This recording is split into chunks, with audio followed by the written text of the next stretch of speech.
Okay, so today's lecture, this one's going to be pretty short and sweet. We're going to come back to it next week because I'll actually have a few more examples that I want to work through. Obviously, the title, Mobile Development, for the lecture, it's about mobile development.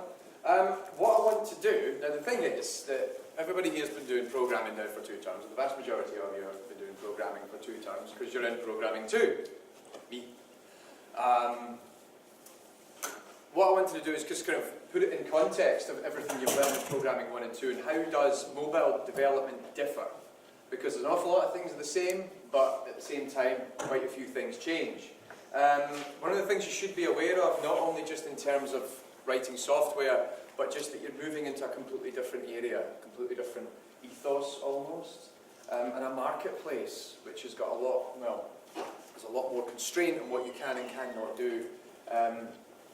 A little bit on how it actually works, and I'm going to get so far as looking at Android development, how to set up on Android, if you want to actually do it yourself in the house, if you haven't figured it out already, and then spend about 10 minutes covering just the hello world, because it's probably the most convoluted hello world code that you've seen all year. I guarantee you it's the most convoluted hello world that you've seen all year.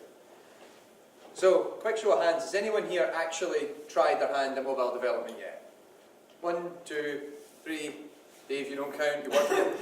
Well, if that was the case, then me as well. You'd think I put my hand up, given I'm giving the lecture. You'd hope, right? But yeah, that's what I used to be. I was a mobile developer before I started here. In fact, that was my last job. We used to jump between projects for different clients, but I spent over a year as an iPhone developer. So that's, well, iPhone and iPad, the iOS systems. So, mobile phones, kind of obvious. Is there anybody here that doesn't actually own a mobile phone? Anyone? Is there that one person? Don't be too shy. Good, okay. We're safely in the 21st century. Everyone's got a mobile phone. I'm talking even those cruddy little Nokia ones. You know, what were they, the 3210s or whatever that used to be around in like 1998, and they're virtually indestructible. You could drop them in battery acid off the top of a building and they'd still be fine. I can attest to that because I did something almost like that one time. But yeah, everyone's using them. And now, key things I want you to pay attention to. And really for you guys, why bother moving into mobile development, particularly when you're starting out as a student and you're learning how to program. I've just sort of answered my first point that's up there. Everybody in this room has a mobile phone. I'm assuming most of you actually own a smartphone. So we're looking at, you know, modern day devices that are running on Android, they're running on Windows Phone. There's like the 2 of you that still clutch onto BlackBerry. That's exactly why there's currently problems at BlackBerry, because, well, they're horrifically outdated. You know, iOS, so you're working on whether it's iPhone 3, the 3 of you that might have a 3G because you can't afford the 4, then there's the 4, the 4S, the 5, and then 5C or whatever. I just stopped paying attention after a while. I've got a 5, but I've kind of got fed up with it. Kind of fed up with just dealing with their ecosystem. I'm kind of tempted to move on to Windows Phone, but I realised that it would just be me and 4 other people, Wayne being one of them. And then he'd end up just being that guy that bitches about it the most on internet forums. So yeah, everybody's got a phone. It's one of the easiest ways to provide information, to allow people to access information. It also is one of the easiest ways in the world to let people see what you can do as a software developer. I stress this to the game students in particular, that one of the easiest ways to catch the eye of a recruiter, either at a recruiting agency or, in fact, when you're actually talking with a particular game developer, is you say, well, I've got games that I've published on an app store. All right. You say, what's the name of the game? Your name's this, and, you know, doesn't matter how pretty your CV is. If you've turned around and said, yeah, here's the link, or here's the name of the game, you can go and get it on the App Store on iOS, they will just stop whatever they're doing and go and have a look and see if they can find your game. If it's a portfolio piece, for the love of God, make it free, because it's a bit mean of you to try and scheme 69 pence out of someone who's trying to give you a job. And then they can play it, and they can learn an awful lot about you very quickly. They can learn, you know, particularly if you've actually got it on more than one system. If you've got it on more than one system, it shows that you have a capacity not only to build a product, you actually finished a piece of software that was ready to distribute. You then put it on more than one system. Different systems have different constraints. You have to write software differently. Now, it might be you're using a particular tool. For example, the game developers, you might use Unity. Now, Unity can then be deployed onto Android, Windows Phone, iOS, what have you. It's still not as easy as it sounds. Still a lot of work going on there. You then conformed to what those mobile platforms expect of an app when it is released. But also then they can quickly play it, see attention to detail, see how much time and effort you put into your personal projects. That can go a long way to getting you a job or an internship or anything along those lines. In the long run, you can even make money off of it. Simply put, I'd pretty much say to anybody who's in core computing, you should really have a mobile app of some nature in your CV. Even if it's something really small, really simple, where you say, I want to write a little app that does this. Put together a blog, talk about it on your own website, then post that app up onto the App Store. Now, it might be you and like 2 guys from Iran, and then that one little kid in South Korea who use it. But they might give you feedback. You might actually have a user base of 4 people who then liaise with you, and you go back and you work on it again. An actual story that took place here just recently is, well, you all know Rob Watling from Programming 2. He made just a fun little game in Unity called The Crate Escape. Yeah, not the greatest names in the world, I'll concede. And it was a little thing that he threw together one weekend, I believe. And he was quite proud of it. He said, oh, like this is kind of nice, it kind of works. And he had it running on his Android phone, so he released it. And he then ended up through his friends then told everybody else, social media works quite a bit there. He ended up with a nice little install base. I think he's had over 1,000 people download the game on Android. And people have tried it out. And people got in touch and they said, there's bugs here, there's bugs there, and this is going to come back to something I'm going to talk about in a second. There were particular bugs dealing with certain people's machines that they were using. These are things that you have to consider when you're working in mobile development. And so he took that on board, and he actually spent a couple of months just polishing it up. It's then ended up, he's ported it over onto Windows Phone. He's currently working on his iOS build, but he's been blogging this because he wanted to just show his versatility, that he could take the same project, continually refine it, and then release it on multiple platforms, because it's a great bit in his CV. Now, when you're dealing with mobile development in general, it's sort of a change of pace from what you've seen before.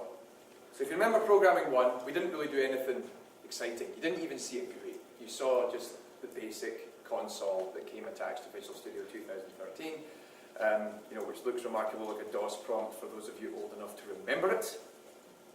The 3 of you who's sitting there going, yeah, very much. But the key thing about the code is that it was largely procedural.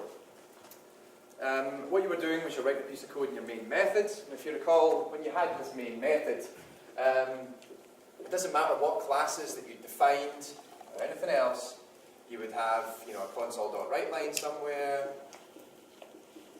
and then you would maybe have like a method call, that's a method called foo, and then another method called moo, because that just sounds like a funny word. And then you ran that code, and it ran it in a procedural fashion that we would start at the beginning of that main method, and we would just work our way through it. Of course, we learned more complicated ways of kind of manipulating that, whether it's, we're going to use conditionals, if statements, switch statements, or it's loops. Then when you got into Programming 2, it was a little bit more of this, but something different. I said, right, and of course, those of you in Programming 2, you're doing this right now because your assignment's due next week. You're working on the user interface. Suddenly start working with Windows Forms, Windows GUIs, and then have to deal with event-driven programming, where if we have some window, and I have in that window, right, let's have the obligatory X to close, and I've got maybe a text field that you write something into and a button that says OK. Now, we can have events attached to these, so when you type something into the text box, you might be doing some sort of checking. You might be checking to see whether these are alphanumeric. Maybe it's actually just for a name, so you want to make sure it only inserts characters, actual letters of the alphabet, unless of course you're Prince, or whatever it was, the symbol he was like many years ago. That's a little bit of a dated reference, but I can't think of anybody else who just changed their name into some random squiggle. There's also then, if you click the OK button, it's like, well, what's the core functionality? And these are the things that you guys will be considering at the moment while you're working on your assignment. So, how does mobile work? Well, mobile's a bit of both, sort of. It's actually what's referred to as a design pattern. And it's something that you'll come across later on, and sort of certainly when you're studying computing. We use a lot of design patterns. And to be fair, we've not really covered them in great deal in first year because you're not ready for it. I don't mean that to sound dismissive, but you have to have a really good grasp of object-oriented programming to understand how design patterns work. And even to this day, some design patterns still make my head hurt a little bit. But the case here for mobile development is it refers to the model view controller, or what's known as the MVC pattern. And what we're doing is you're actually breaking up your software into 3 separate chunks. M for model, V for view, C for controller. So your model is all the information about your application, all the core information that you need. So for example, you guys are working on your calendar app. For those of you watching on the interwebs, you'll probably have seen maybe the interview that we did at some point, bouncing around on YouTube, about that calendar application. In that calendar, you're trying to store appointments, right? You want to know when these appointments start, when they end, what's their duration, any particular notes about that appointment. These are all information in your model, because that's the core information we're trying to remember about that application. Now, what we do is we need to find a way to present that in a view form. You say, right, well, how do I express that? Now, this is where programming 2 and sort of mobile dev begin to kind of overlap with one another, because the view is how you display the information in your model. And of course, given that our model data in that assessment is a calendar, the view looks like a calendar. We get to see the days of the week in a particular month. We then get to see the time slots in a certain day, and then the data from the model, which in this case is the appointments, is then expressed to you through that view. And that's what you see when you jump into, let's say for example, I've got my Facebook app open now. In fact, if you have Facebook on your phone, this is probably the one time ever where you will be told to open up Facebook in a lecture. Fine, take your phone out, have a look at it. So, I don't know about you. I mean, for example, I've got Stevie Adams, who's an ex-CGMA student, telling me he wants to go to his bed so bad. Not me, explicitly, of course. This is not how Facebook works. He's broadcasting to the world at large. But the point is that I've got a view right now which is showing me people that are my friends, or people that I know, and then occasionally sponsored messages, such as Facebook, thank you very much, I don't care about that, and mobile games, God, I hate mobile games. But yeah, I'm reading through it just now, and I'm seeing quite a lot of information that's relevant to me, because it's people that I follow, people that I pay attention to. Now that's all coming from a model.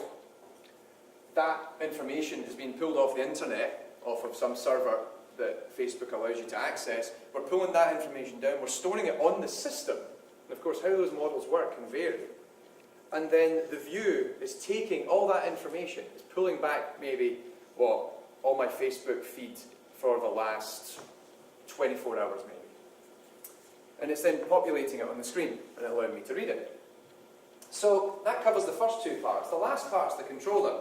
And that's where you, typically through the view, the controller is built into the view and it allows you to manipulate whatever's happening in that view. You might be able to actually modify information in the model. So, let's find something here. My cousin, Pauline Phimister, has decided that 3 hours ago she pointed out that she's never hated a dog so much in her life. I think it's got something to do with a previous post because the dog had kept her up at night, barking outside the house. So I just liked that. That's an example of how the controller can then manipulate the model. Now, of course, this is a shared model, and this is, of course, a problem that we'll deal with in a second, is that I've changed the model on my end, because I've said, I like this. I like the fact that you've never hated a dog so much in your entire life until now. Apologies to all dog lovers out there.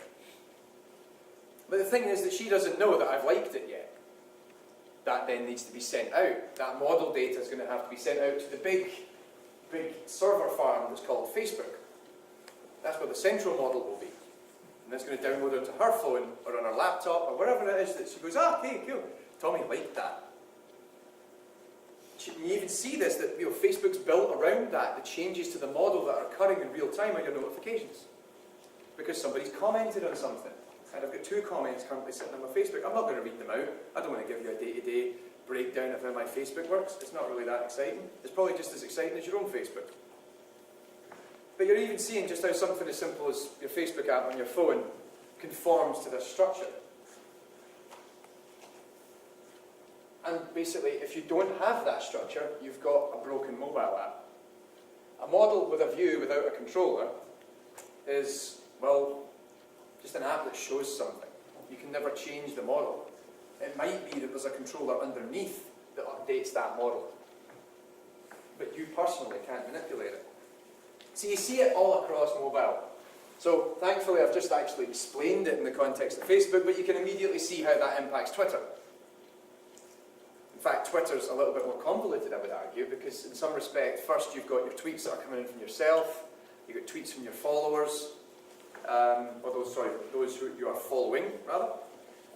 If a tweet comes in, you can then favourite it, but then you retweet it. That's 2 changes to the model. You've got to notify the original creator of the tweet that you retweeted their tweet.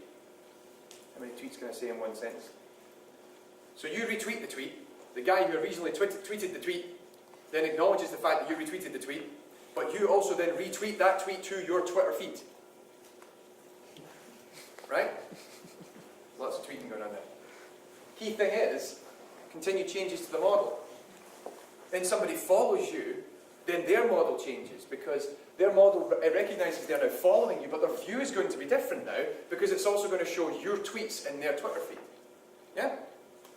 Amazon, well, let's face it, you can't do online shopping unless you've got the model, which would be the catalogue, and also probably important things like your user account. The view, which is, here's all the things on Amazon you want to buy, or, as the Amazon app likes to do to me quite frequently, it scours through everything I've bought and everything I've looked at, and it goes, would you be interested in buying Batman Arkham Knight on the Xbox One? Like, well, yes, actually, I would. How did it figure that out? Because the model has told it that this is actually a recommendation that's been sent from Amazon, and they've done that by having a look at the central model that exists of my account. The controller, well, if you didn't have a controller, you wouldn't be able to buy anything, would you? In fact, you wouldn't even be able to browse the catalogue effectively. A very limited controller would allow you to browse the catalogue, but that defeats the purpose of Amazon, because the whole point of Amazon is you get really drunk, you're sitting in the pub one night, and you go, oh man, I've not seen that movie in ages. Bought. And then 2 days later, that Blu-ray shows up at your house, and you go, oh man, wish I had. But I actually know a guy back in Glasgow who used to be notorious for buying music like that. He'd get really, really drunk, sit with Amazon on his phone in the middle of a pub, and he'd turn up to work, and about 2 days later, like Wednesday afternoon or something like that, the postie would come by with 50 quid's worth of CDs that had been imported from Japan. And he's like, oh, fucking hell. Eventually, what he had to do was strip all his payment methods out of his Amazon account, because it was so easy now through the mobile app to just, yeah, man, I really want that Japanese import of that album that I got 4 years ago for £2 in FOB. Because it's got 2 extra tracks on it. And I don't know, maybe he's a really big fan of Dream Theater or something like that, and it was like a limited edition release. Games, obviously, everyone should hopefully know Cut the Rope. It's probably one of the few mobile games I've actually really liked. Cut the Rope, well, the model is actually what the original level looked like. And that'll be serialized in some format, it might be in XML. The view, of course, is then taking all that and expressing it in a nice, cool manner. And of course, the model doesn't make that level look like that. It'll have clearly stated that perhaps this is actually discretized into some XY coordinate system, that there are stars at these positions. You start off here, here's where all the ropes are, where the candy is, and where Omnom is placed. And also I think with the scoring system, because remember each level has a score, and it depends on how many of the pieces that you've managed to get successfully. And the controller is basically you cutting the rope. Straightforward enough, right? Makes sense. Now, I've kind of alluded to some of this, but it doesn't work as straightforward as just any other piece of software that you might write, for obvious reasons. Years ago, we used to deal with this problem on a regular basis on desktop computers. Now, this isn't something that I really dealt with. This is probably the generation before me, where they only maybe had, like, I don't know, 16K of RAM. and a processor that nowadays would, you know, not even be able to start up Doom without just falling over and dying from a memory overhead or something like that. Nowadays, this issue of resource limitation is transferred onto mobile devices. Now, don't get me wrong, mobiles tend to be pretty fast, they tend to be pretty slick. Nowadays, they're actually, geez, some of these phones are now faster than your laptop that you probably bought 2-3 years ago. But there's a couple of key things. One, battery limitation. Batteries on mobiles tend to burn out pretty quickly, and it depends on the model just how fast they burn out. Any of you who happen to own an iPhone 4, when they started moving into 3G and 4G, geez, those things burn up quick. I used to remember I had an iPhone 4, and if I left it just running the 3G on it, it wouldn't last any more than about 4 hours, and then it would just die out, particularly if you're using it frequently. Which then, so the more frequently that you're using your mobile data package, that's going to burn out, you know, how much battery you've got. In addition, it's burning out whatever your package that you've got. So you've paid Vodafone or O2 or is it EE or whatever they call themselves nowadays, Orange, and saying, right, okay, I'm going to pay you, you know, 20 quid a month for X amount of gigabytes of data, but you're going to burn through that, and it's not always going to work. So there's also the memory management. I mean, they've not got an abundance of memory. These are, essentially, it's a completely different ecosystem to what you're used to, even when you're sitting with a high-end laptop or a good desktop computer. So you need to be able to factor that. What happens if they don't have mobile signal anymore, or they can't connect to Wi-Fi? What does your Facebook app do when you can't get onto the internet? Does it just brick and shut itself down and go, nah, can't do it, no, can't do Facebook? Typically what it'll do is if it's still got the feed, it'll say, right, well, we've not got an internet connection, but you'll still be able to see your Facebook feed. You may be able to see it up to a certain point, that way you still feel as if you're connected to the human race. It's overrated, but, you know, why not? Or even the more annoying part, and this is, I've actually got a story about this, trying to deal with intermittent connectivity. So say that you are wandering along and you're trying to read something, and you maybe go out with the range of a cell tower. Now, cell towers are usually built so that there's a small area that overlap, where they get to transfer the signal from one cell tower to another. What happens if you even go out of both of them? It's like, oh, he's lost his connection. What do we do? What do we do? Right, we'll make the app do this in the meantime. Oh, hang on, he's got his connection again. Right, well, what should we do? Should we tell him? Oh, hey, we've got the internet back. You don't want to do that. Rather, it would be much better if I'm just mucking about on my phone. Geez, I nearly bought something on Amazon there. And you're mucking around on your phone, and then you lose your connection. It goes, oh, we've lost the connection. But see, when you get the connection back, say it's Facebook or Twitter, it then goes, oh, right, okay, now we'll go and reconnect to his Facebook feed, and we'll pull down the most recent version. So I go, oh, hey, I've got the internet back, and look, such and such posted a photo of a cat. It'd probably be Dave Voorhees, actually. He's prone to cats. Cat memes is his thing, really. And this is actually an issue that we dealt with in an application that I wrote, 3 years ago. I was working for a big investment bank, and we were writing an application for them that allowed you to store information about, it was to do with trading, and it was like documents that they were preparing about the trading they're doing. I'm not going to say who or what, because I've got a horrible feeling somebody might still be able to sue me over it, even though I wrote the damn thing. Thing was, we had to make sure that this worked. So one afternoon, I decided to run a diagnostic on the phone. And I left my work about 12 o'clock in a duffel coat, notepad and a phone. And my boss saw me as I'm walking out of the office, and he goes, where are you going? I says, I'm going down the Cowgate. Now, I realise that doesn't mean anything to most of you, because my office was based in Edinburgh, and Cowgate is an area of Edinburgh very close to the castle that's actually below, it's below sea level, I think. It's actually below the city itself, because Edinburgh as a city is actually built on multiple layers. Like most cities, they build on top of it repeatedly. So the Cowgate is one of the few areas that actually still exists at a lower level than the rest of the city. And it's notorious for losing your mobile connection. So I thought, bugger it, I'm going to go for a walk. So I literally went out and walked around Edinburgh for about an hour, trying to find unique circumstances where I was going to lose and regain my signal very quickly, and then try and see whether or not the app still worked. And I actually was able to find a couple of useful benchmarks for that. kind of go, ah, right, okay, cool. So that underpass on that street's actually a very good benchmark for testing whether or not this app works. So it wasn't even the first time I did it. I went back out a couple of times, even in the horrible rain, like, you know, the hood up. Like, oh, it worked, great, cool, let's get back to the office. Bloody soaking it. And we also had a biscuit tin. We found this one biscuit tin not long after one New Year. It had shortbread in it, so already it was an amazing biscuit tin. It then lost some of its, you know, value because we ate the shortbread in the biscuit tin. However, it seemed to be pretty good at blocking out signals. I thought, is it lead lined? You know, I had this horrible feeling that actually it was like kryptonite shortbread, and it was designed so when Superman went to eat it, he didn't see anything until the last second. And then, but I digress. Thing is, if you're working on an app, you've got to deal with these issues because people moan.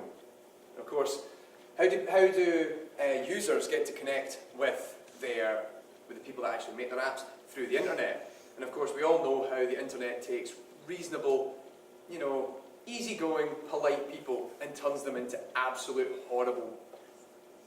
I'm not saying it because I'm being recorded, but yeah, you know how this works, right? People troll, people be nasty. And of course, instead of going, dear sir / madam, I was using your mobile application and I happened to go through a tunnel and sadly I lost my connection and the application broke. Instead it's, ho, right, look, my app didn't work, I hate it, I hate you, I hate everything that ever existed about you, I'm giving you a 1 star on every app store that you've released, and I'm going to smear your name. I'll never download another app made by you ever. What was the problem? Internet's a hostile place. So you've got to deal with all these sort of things before you release the app.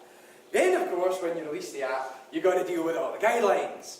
Now, each platform holder has a number of different guidelines out there, where they say if you want to release an app, you've got to do this, and then you've got to do this, and then you've got to do this, and you can't do that, and by God, never ever do this, but please do this as well, because that's really, really nice. Never do that, and do all of these things. And it's like, remember, as I said, you might just be making one simple app where it's a notepad for yourself. You know, here's Matt's to-do list. I'm so praised of my little app. It's like, did it do all the things? No. It's not going on the App Store! Like, it's only for me and the one guy in South Korea who's going to use it. Don't care! It's not going on the internet. So, if you were to have a look, and I'll bring up the Android guidelines in a second. Android, BlackBerry, Windows Phone, iOS all have their own guidelines. And these can range from a whole bunch of stuff. You know, first of all, make sure that users aren't inundated with inappropriate content. Now, most of you are probably thinking, porn. That's a good point. You don't want to have random porn appearing in your mobile app. You might think it's funny, but the internet at large probably doesn't. Still kind of funny, but... also unexpected content. When you download an app, you expect whatever that app says on the App Store is actually it. When you download it and it's not the app you expect, that's not cool. And if they spot this, they'll ban you for it. Intellectual property rights have to be retained, making sure that you're not stealing somebody else's work. Copyrighted material is always the funny one because these are by and large a semi-automated process. And an awful lot of these conformants, when you're actually submitting your apps for submission, they very rarely actually run it. Other than starting it up to make sure it didn't brick when you started it and they close it down. They'll do some very basic functionality tests and that's it. You might have copyrighted material hidden somewhere in there. And if they don't spot it straight away and then it's made aware to them later, they'll ban it. Sadly, this means that sometimes you end up with games coming out that are pretty much rip-offs of established copyrighted content that end up on an app store and then get pulled down. Not to name any names or blame any particular platform holder, Microsoft. Take a look at the Windows Phone Store and the Windows App Store on Windows 8 and you'll see how many games are actually just ripping off copyrighted content because Windows are still a bit slow at pulling these apps down. Age ratings are strictly enforced, particularly if you're going to be using advertisements. You know, no Ann Summers adverts in the middle of a Peppa Pig video game. Also, if you do actually happen to make a game such as Peppa Pig, bearing in mind I'm hoping you've actually got the right to make a Peppa Pig game, given what I just said about copyrighted material. What's the age rating on it? If you're making a game and you're publishing it on a platform, you've now got to conform to the PEGI system. And of course your game has to make sure that it is actually going to be satisfying that age rating. Then of course, each system has its own guidelines on how the user interface works. Because there's certain things that you can't do because of certain expectations of what a mobile app should do. Simplest example, you cannot make a user interface on a mobile app that deliberately goes against essentially what is the norm of mobile apps. So most of these apps, for example, if you go into a particular page, there's a nav bar at the top corner, which if you press it, goes back to the previous page you looked at, right? Okay, everyone's kind of seen that before. You cannot have something that says back and then not make it do what it said, because you're then going against what is the prescribed norm for how these navigation bars work. They'll actually deny you the ability to publish. How do notifications work? You're only certain notifications at certain times. Users have the right to add or remove notifications for certain things. If they've said they don't want to be notified, you must make sure they are not notified. Just general app behaviour, that it has to conform essentially to what we expect it to do. The one thing I also forgot to mention there is user data. User data has to be properly stored, has to be properly secured, and also if you are recording information about a user, you have to make sure that the user themselves are notified somewhere in the app that that happens, and give them the option to turn it off. You cannot discreetly take information about a user just by having them on the machine. Now, that can be one of, I'll give you an example. The one way that we got around it with an application I was doing, because one, we're actually dealing with people that worked for the bank. Our clients were actually people who worked for the bank. It wasn't outside customers. But one of the things we were getting is I was getting diagnostic data on all the different devices that were being used. Because if you're dealing with it on different devices, we have to make sure it's running correctly. But also, I wanted to know which devices were being actually, what were the main target devices for my audience. Because let's face it, when you're having to then develop for multiple platforms, you're maybe dealing with different versions of the same operating system. So for example, if you're running with iPhone, if you have users who use iPhone 3G, iPhone 4, iPhone 5, they're not going to be using the same iOS. In fact, iPhone 3 can actually, it can run certain volumes of iOS, and certain models can run, there's a limit to the minimum and maximum operating systems that they can run on, because that's how Apple make money. I really want to have an iPhone 3G that runs iOS 5. Buy an iOS, buy an iPhone 5 then. Tough. But that's a lot of money. Sorry, we can't hear you over the crest of money that's hitting us now. As they're lying there in their big jacuzzi of, Irish gold. So what we did for our application was, you had to be a logged in user. You actually had to use your employee ID in order to access this application. So there's a T's and C's at the very start, terms and conditions. Right, if you're logging into the app, here's the key things you need to know.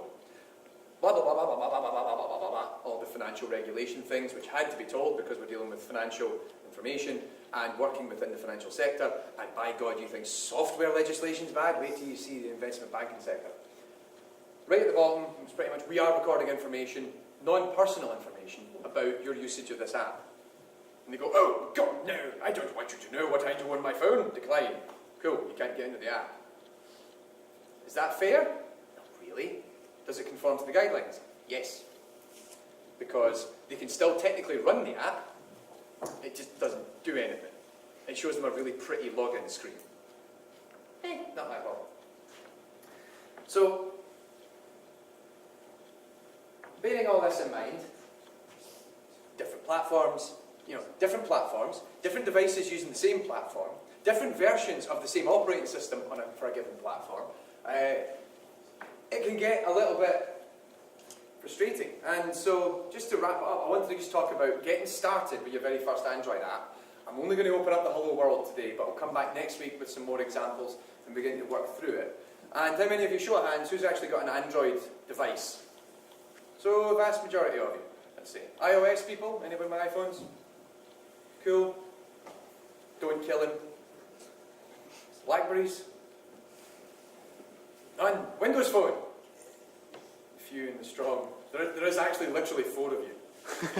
Oh yeah, so still Android is the target platform. That's good, because otherwise I maybe geared this at the wrong person. But I was assuming that this lecture all did it the same as the rest of the world, where, you know, Apple think that they control the mobile market, and they don't really. So development for Android is actually, the other reason I brought this up is because Android doesn't cost you anything. It's free to develop on. Windows Phone, sort of. You need Visual Studio. But you guys get that for free. So it's free and not so free, depends on who's actually trying to look into this. Apple, I'll come back to that. They cost money. There's actually a huge overhead, because if you don't have a Mac, you're screwed. That's why we're still starting with Android first. Android, provided you've got, you know, if you've got Mac, if you've got PC, you know, Windows or Linux, it's fine. You can develop for Android, that's all good. Tools are all accessible, no fees to sign up, and it's written in Java. Now, given the fact that you've now done 2 terms of C# and you have seen some Java in Programming 1, it's not going to freak you out too much. You'll be able to pick it up. But I wanted to quickly cover this just so that you know what software is actually needed, because, oh god, it gets a bit hectic. So, first of all, you need Java. Yay! Now, probably you're thinking, oh, I've got Java, because every time I start up my bloody Windows computer, it asks me if the Java auto-updater wants to run. Maybe you've got your admin privileges up high. I'm like, yes. Do you want to update your Java? Yes. Now, the thing is, that might be the Java runtime. The runtime executable, Java RE. Now that's how it allows you to run Java applets, it allows you to run Java software that's anywhere on your computer and what have you. What you actually need is the Java Software Development Kit, the Java SDK. You install that on your machine. That's just needed for Java development, full stop. You want to actually write software, you need your Java SDK. Go up, just Google Java SDK, you'll find it, no problem. A Java IDE, an integrated development environment. You guys are so used to Visual Studio. You don't really do Java in Visual Studio. I don't know if you even can. You probably can, but let's face it, you wouldn't. There's many out there. The best option's Eclipse. That's the one that's pretty much supported by Java developers, and I really like it. I still think it's better than Visual Studio. Wayne and I come to disagreements about this. I wouldn't say frequently, I would say every time I say Eclipse is better than Visual Studio, he spits his coffee all over the desk. Like he's ashamed because when he's sitting at his desk, he's looking in my direction.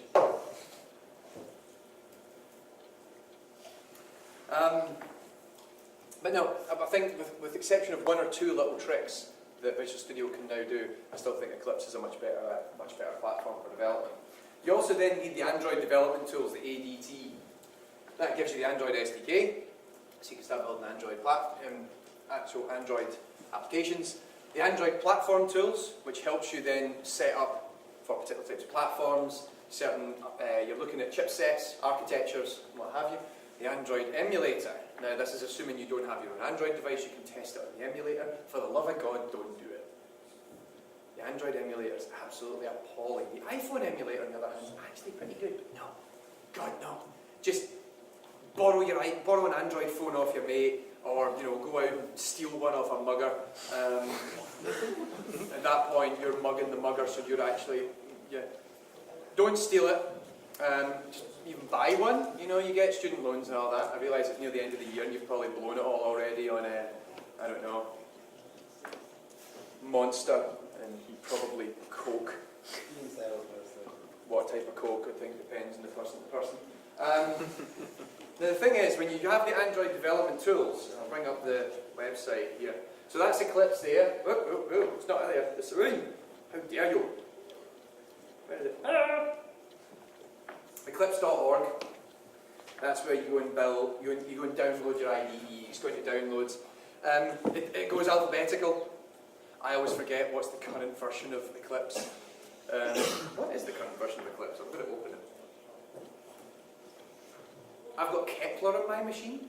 Is that the most up-to-date? Yes, Dave Boris gives me the thumbs up. Kepler is the most up-to-date version. Now, with respect to Dave, is that your phone? The irony of people's phones going off in the middle of the lecture. Now, the actual Android SDK, as you can see here, it gives you everything you need.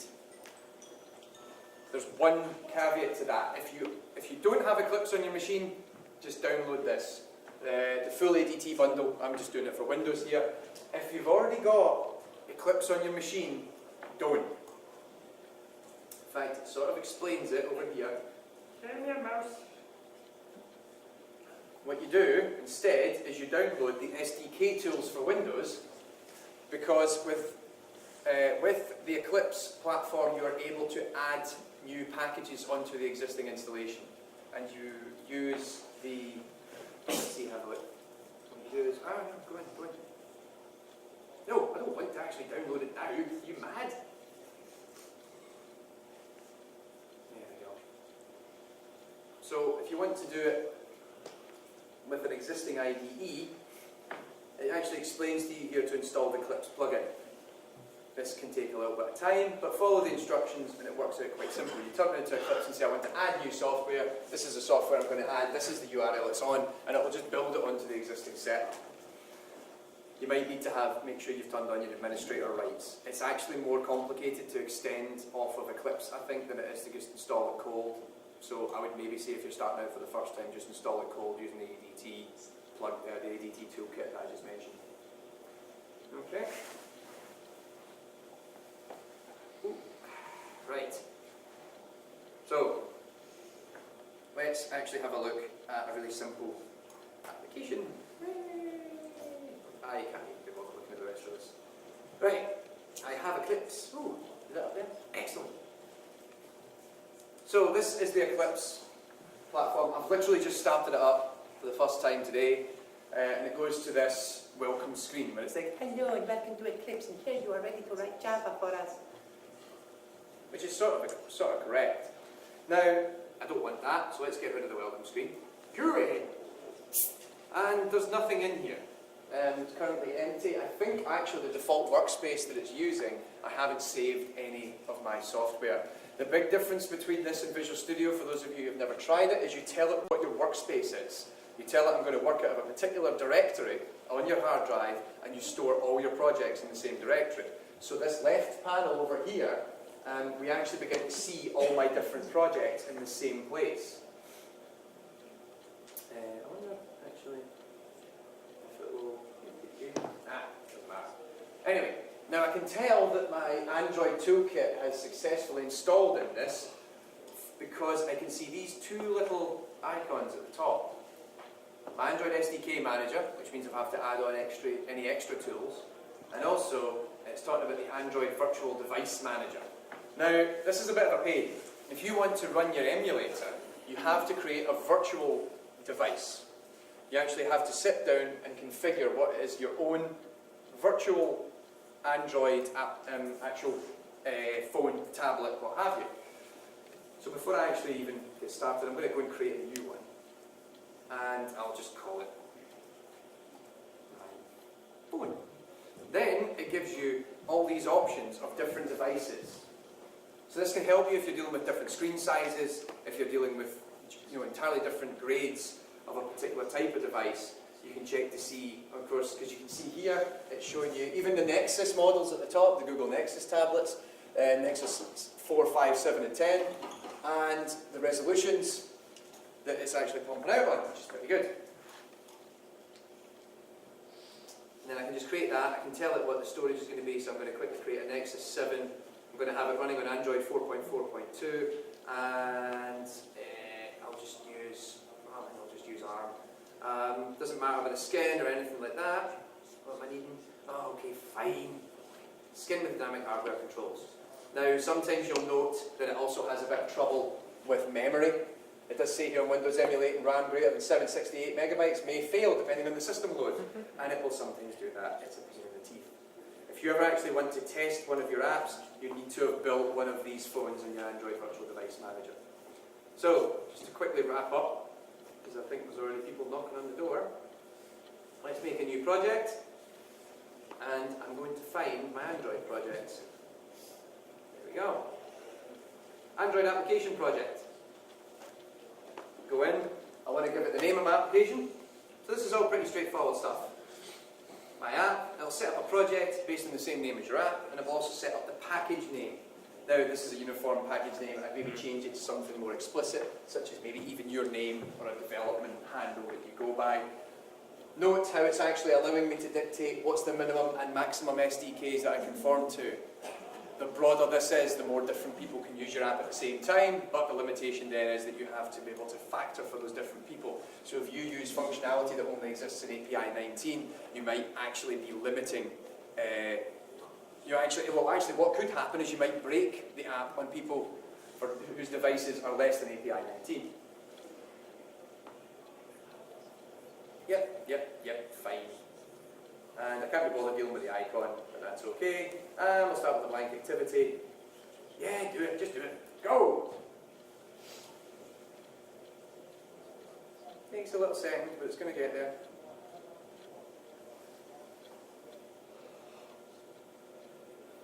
Come on. Worked fine earlier. Performance issues in front of a live studio audience.